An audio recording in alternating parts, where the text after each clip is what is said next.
Bajaj housing finance का IPO 9 तारीख को ओपन होने जा रहा है और 11 तारीख को क्लोज होगा। जो प्राइस रेंज है वो 66 रुपये से 70 रुपये है। ऑब्वियसली कट ऑफ प्राइस 70 है तो उस पर ही अप्लाई करना है।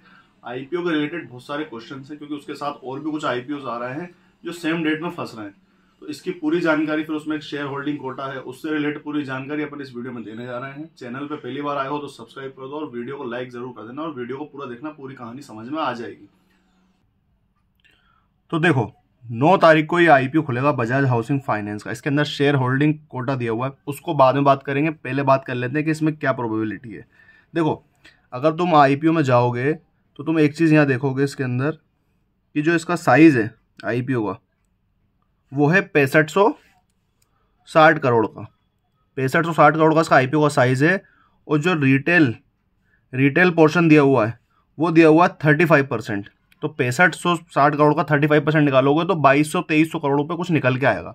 2200-2300 करोड़ का साइज़ सिर्फ रिटेलर्स के लिए हो जाएगा और रिटेलर की एक एप्लीकेशन का साइज़ 15,000 होता है। ठीक है, तो 2200 करोड़ सब्सक्राइब करने के लिए रिटेलर का अंधा पैसा चाहिए रहेगा। ये इसका एग्जाम्पल मैं आपको इसमें दिखा देता हूँ। अभी एक प्रीमियर का आईपीओ आया था जिसका साइज़ 3000 करोड़ समथिंग कुछ था। अब आप उसका सब्सक्रिप्शन देखिए रिटेल कैटेगरी में 7.88 टाइम सब्सक्राइब हुआ था। मतलब एक इंसान 1/8 का कंपटीशन हो गया, मतलब 8 में से 1 को मिलेगा। तो कंपटीशन बहुत कंपेयर है। अगर आप आईपीओ देखोगे रिटेल में जो सब्सक्राइब होते हैं, गाला का भी आईपीओ 90 टाइम सब्सक्राइब हो गया था क्योंकि उसका साइज़ छोटा था। इसमें भी यही हुआ था कि जो इसका आईपीओ का साइज़ था वो बहुत बड़ा था। ये देखो आप यहाँ पर 2830 करोड़ का आईपीओ का साइज़ था। तो ऑलमोस्ट इसका 900 करोड़ समथिंग साइज़ रिटेलर के लिए था। तो रिटेलर का जो लॉट साइज़ होता है वो 15,000 रुपये का एक लॉट होता है। तो उसको फिल करने के लिए 900 करोड़ को फिल करेंगे एक बार, तब जाके 1x सब्सक्राइब होगा। तो जितना ज़्यादा बड़ा साइज़ रहता है उतनी प्रोबेबिलिटी रहती है अलॉटमेंट की। अब आप इसमें देखेंगे जो इसका साइज़ है बजाज का रिटेलर का वो प्रीमियर से भी डबल है। प्रीमियर का 900 करोड़ कुछ साइज़ था, इसमें आप क्या नाम है 35% निकालोगे आप इसका आप 35% अगर निकालोगे 6560 करोड़ का 35% निकालोगे तो 2200-2300 करोड़ कुछ आएगा अमाउंट। अब उससे क्या होगा, कंपटीशन रिटेल में बहुत कम हो जाएगा। मेरे हिसाब से ये रिटेल में 7-8 टाइम से सब्सक्राइब होगा। उसकी वजह एक और भी है क्योंकि इसके साथ क्या हो रहा है और आईपीओ भी फंस रहा है। टोलिन टायर का आप देखिए आईपीओ इधर ही आ रहा है, वो भी 9 तारीख में। तो होगा क्या, जिनके पास फंड का इशू है या तो वो बजाज में अप्लाई कर पाएगा टोलिन टायर्स में क्योंकि फंड अनब्लॉक हो नहीं पाएगा। और इसी के साथ साथ एक 10 तारीख में एक आईपीओ और आ रहा है। ये देखो आप क्रॉस लिमिटेड का एक 9 तारीख को एक आईपीओ आ रहा है। एक आईपीओ और है पीएन गैजेल ज्वेलर्स का, वो 10 तारीख को है। ये सारे आईपीओ एक साथ फंसेंगे तो रिटेलर्स के पास पैसा इतना रहेगा नहीं कि वो सारे अप्लाई कर लें। कुछ कुछ के पास रहता है, सबके पास रहता नहीं। तो पहली चीज़, अगर आप रिटेल में अप्लाई करोगे एटलीस्ट 7-8 लॉट, मतलब एक डीमेट से एक लॉट अप्लाई करोगे तो आपको मिलने के चांसेस 90 से 100% ईजिली हैं। क्यों? क्योंकि इसमें कंपटीशन कम रहेगा क्योंकि आईपीओ का जो साइज़ है वो बहुत बड़ा है। ये हो गई वाली चीज़ कि साहब रिटेल में आपको प्रायोरिटी फर्स्ट देना चाहिए। अगर आपके पास शेयर होल्डिंग कोटा में बजाज फिनसर्व या फाइनेंस के स्टॉक 29 तारीख की डेट में पड़ा हुआ है तो आप उसको होल्ड करो।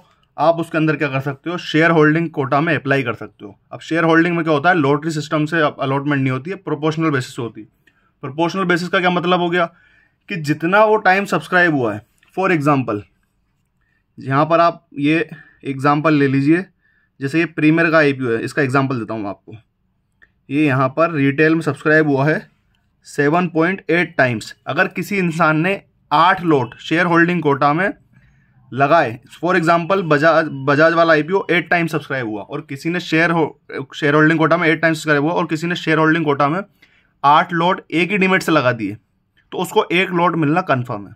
मतलब जितने ज़्यादा आप लॉट लगाओगे एक ही डीमेट से उतने ज़्यादा इसमें चांस बढ़ जाते हैं। रिटेल में क्या होता है, लॉटरी सिस्टम पर अलॉटमेंट होता है। तो अगर आपके पास शेयर्स हैं तो आप शेयर होल्डिंग कोटा में भी अप्लाई करो। और ऐसा नहीं है कि आपने शेयर होल्डिंग कोटा में अप्लाई कर दिया तो आप उसी डीमेट से रिटेल कोटा में अप्लाई नहीं कर सकते। आप उसी डीमेट से रिटेल के साथ साथ शेयर होल्डिंग कोटा में भी अप्लाई कर सकते हो। ऐसा कुछ भी नहीं है। ये चीज़ बस एचएनआई और रिटेल में होती है कि अगर आप एचएनआई में अप्लाई कर रहे हो तो रिटेल में अप्लाई नहीं कर सकते, अगर आप रिटेल में कर रहे हो तो एचएनआई में अप्लाई नहीं कर सकते। इसमें ऐसा कुछ भी नहीं शेयर होल्डिंग वाले सिस्टम में। तो ये चीज़ बिल्कुल क्लियर हो गई है कि आप इसके अंदर रिटेल में भी अप्लाई करो और शेयर होल्डिंग में भी अप्लाई करो। अब रहा सवाल अप्लाई का, एक दिक्कत आती है कि यूपीआई आती है रिक्वेस्ट लेकिन कैंसिल डिक्लाइन हो जाती है। तो उसका सिस्टम ये है कि आप एक दिन में 6 बार पेमेंट कर सकते हो उस आईपीओ की।